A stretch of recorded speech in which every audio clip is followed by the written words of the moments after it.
Monsieur le Premier ministre, je vais vous parler aujourd'hui des violences infligées aux femmes et aux enfants. Et je vais commencer par une observation positive. En 20 ans, le nombre de féminicides conjugaux a diminué de 30%. C'est important de le souligner car ça prouve que la mobilisation de la société civile, des associations féministes et des pouvoirs publics obtient des résultats. Cependant, le nombre de féminicides reste dramatiquement élevé. Nous devons intensifier la lutte. Et nous le devons et nous le pouvons. Il y a un an, une coalition d'une centaine d'associations a proposé une proposition de loi intégrale.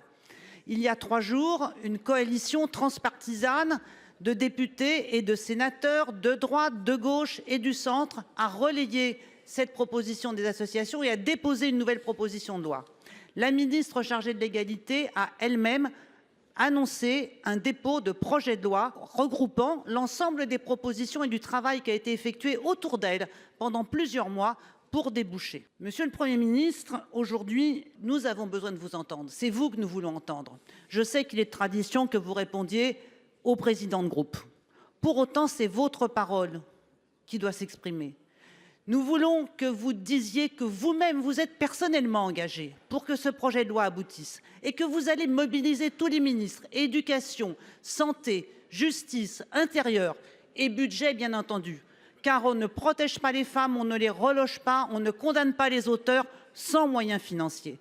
Alors, monsieur le Premier ministre, dites-nous, quand ce projet de loi sera-t-il adopté en Conseil des ministres ?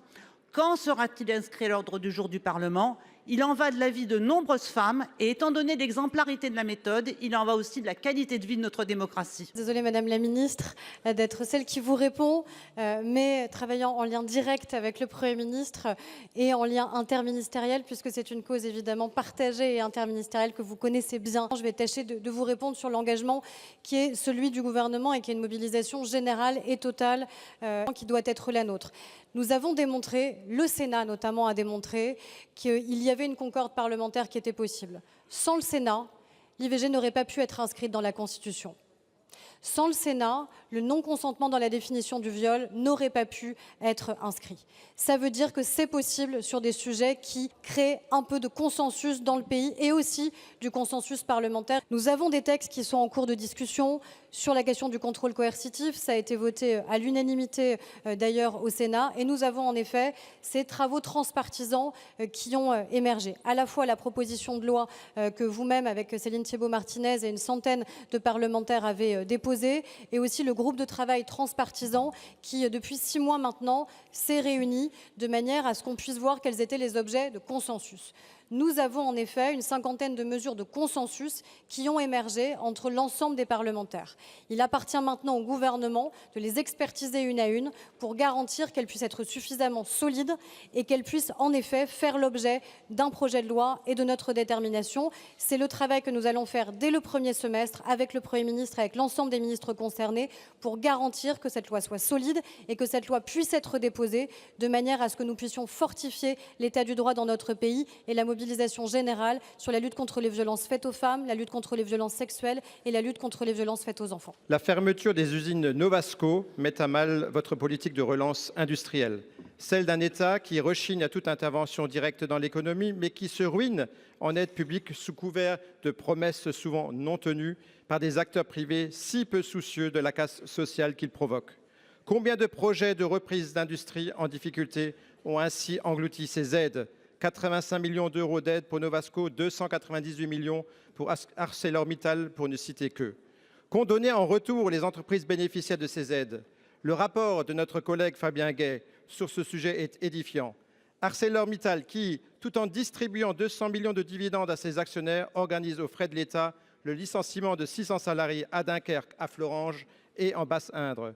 Pour Novasco, le fonds Grébul n'y aura investi qu'1,5 million d'euros sur les 90 promis, provoquant la fermeture définitive des usines à Gondange, à Custines et à Saint-Étienne. 549 emplois sont supprimés à cause des atermoiements de ce fonds d'investissement que vous qualifiez vous-même de voyou. Vous réagissez enfin en saisissant la justice, mais convenez que c'est un peu tard. Le gouvernement qui, au cours des reprises de Novasco, a déjà engagé plus de 200 millions d'euros, pour l'essentiel à fonds perdus, persiste pourtant à écarter toute perspective de détention majoritaire, voire même de participation publique au capital de ces entreprises stratégiques. Allez-vous désormais songer à renforcer le pouvoir de l'État sur la gouvernance des entreprises industrielles, plutôt que de vous limiter à dresser les constats d'échec et à payer les pots cassés ? Envisagez-vous enfin d'interdire les licenciements économiques quand le comportement financier des entreprises atteste de leur parfaite viabilité? C'est d'ailleurs tout l'objet de la proposition de loi défendue ici même par notre collègue Thierry Cozic pour encadrer le recours abusif aux licenciements économiques pratiqués par les multinationales in bonis. Ce qui se passe chez Novasco, c'est difficile pour nous tous. C'est évidemment difficile en premier lieu pour les salariés. C'est particulièrement difficile pour moi parce que j'étais ministre de l'Industrie quand on a organisé la reprise des sites. Alors, je voudrais quand même rappeler que dans ces reprises, il y a eu de bonnes nouvelles. Le site de Fos a été repris par un industriel italien, Massegaglia, qui investit, qui décarbone le site de Fos. C'est plus de 300 emplois sauvés. Et l'entreprise Métal Blanc s'est engagée et le tribunal l'a autorisé à reprendre le site de Dunes. C'est des dizaines d'emplois sauvés. C'est là aussi un investissement. Et vous critiquez l'action de l'État. Nous avons accompagné la reprise à Fos. Nous avons accompagné la reprise aussi à Dunes. Félicitons-nous. Mais c'est vrai, vous avez raison, Greybull n'a pas été au rendez-vous. Et quand mon collègue Sébastien Martin, qui travaille à mes côtés en charge de l'industrie, m'a proposé de saisir la justice sur le non-respect des engagements de Greybull, je l'ai évidemment soutenu et on ira jusqu'au bout. Maintenant, il faut aussi qu'on s'occupe des salariés et il faut qu'on puisse accompagner les salariés. Et ça, c'est aussi Sébastien Martin qui le fait avec tous les élus de la région pour donner un espoir à la fois au territoire, au terrain et évidemment et surtout aux salariés. Maintenant, monsieur le sénateur, il y a des choses sur lesquelles on ne sera pas d'accord. Je ne pense pas que c'est en nationalisant l'industrie française qu'on va lui permettre de faire face à la compétition internationale. Et je ne pense pas non plus que c'est en interdisant les licenciements qu'on va créer de l'emploi en France. Là-dessus, on sera d'accord pour pas être d'accord. Je reste persuadé que l'industrie va pouvoir se développer si on investit dans l'innovation, si on investit dans la décarbonation, si on la protège au niveau européen sur des secteurs comme celui de l'acier, vous l'avez mentionné, pour lequel la France se bat pour qu'on ait une clause de sauvegarde. On va rester dans une économie ouverte, surtout dans ces secteurs extrêmement compétitifs. On doit être innovant, on doit être compétitif, on doit protéger les entreprises françaises contre la concurrence internationale déloyale. Mais il faut être offensif, monsieur le sénateur, j'en suis convaincu. On ne sera pas d'accord, monsieur le ministre, parce que sur ce sujet, finalement, vous faites preuve de dogmatisme. Je pense qu'en l'occurrence, on doit tout essayer pour les salariés, pour le territoire, et c'est de votre devoir. Entre 2500 et 4000 âmes manquent à l'appel chaque année en Guadeloupe et en Martinique. Solde démographique déjà négatif, vieillissement massif, voici la triste réalité que vivent ces deux pays depuis plus d'une décennie. À très court terme, c'est une épopée humaine, et quelle épopée, qui sera définitivement rayée de la carte du monde. Des siècles d'histoire, de résistance, de lutte contre tout, y compris l'ignoble, réduite à néant. Des siècles à construire une humanité qu'on n'attendait pas. Dans les années 60, et pour faire taire la rébellion contre misère et sous-développement, le pouvoir d'État n'avait rien trouvé d'autre à proposer que l'expédition massive de nos jeunes compatriotes en France. Il fallait dégonfler au plus vite la légitime et vive contestation réprimée dans le sang. 45 000 des nôtres sont ainsi partis. Adieu foulard, adieu madras. Nous refusons la réalité.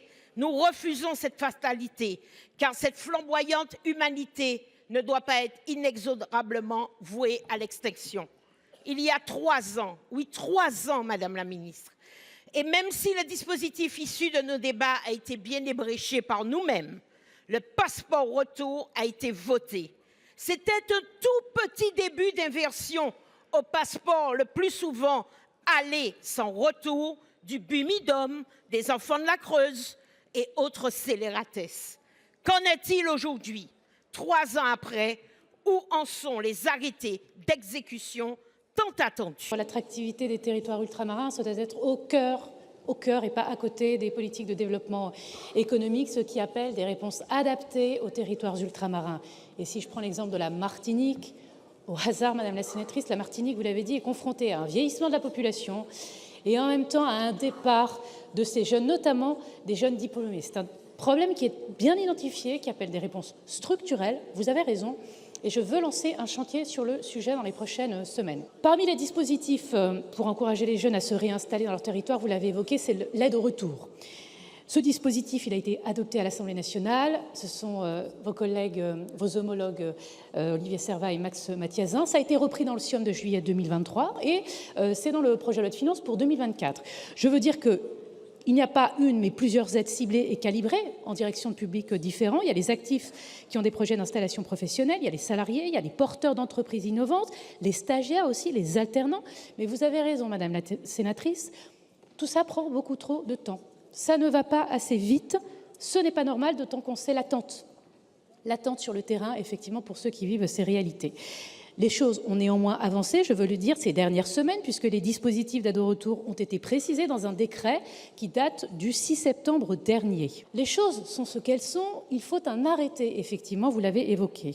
Il faut un arrêté pour fixer le montant des aides. Je peux vous indiquer que mes services, en lien avec la ministre des Comptes publics, Améline Montchalin, sont en train de le finaliser. Tout ça va aller très très vite. C'est une question de semaines. En tout état de cause, Madame la sénatrice, avant la fin de l'année. Et donc, nous disons bien la même chose. Nous voulons avancer ensemble pour concrétiser nos engagements vis-à-vis des jeunes ultramarins. Je vous remercie pour vos réponses rassurantes, Madame la ministre. Sachez que mon devoir de vigilance sera intact et que j'attends avec impatience ces quelques semaines et me tiens bien sûr à votre disposition pour faire les choses au mieux.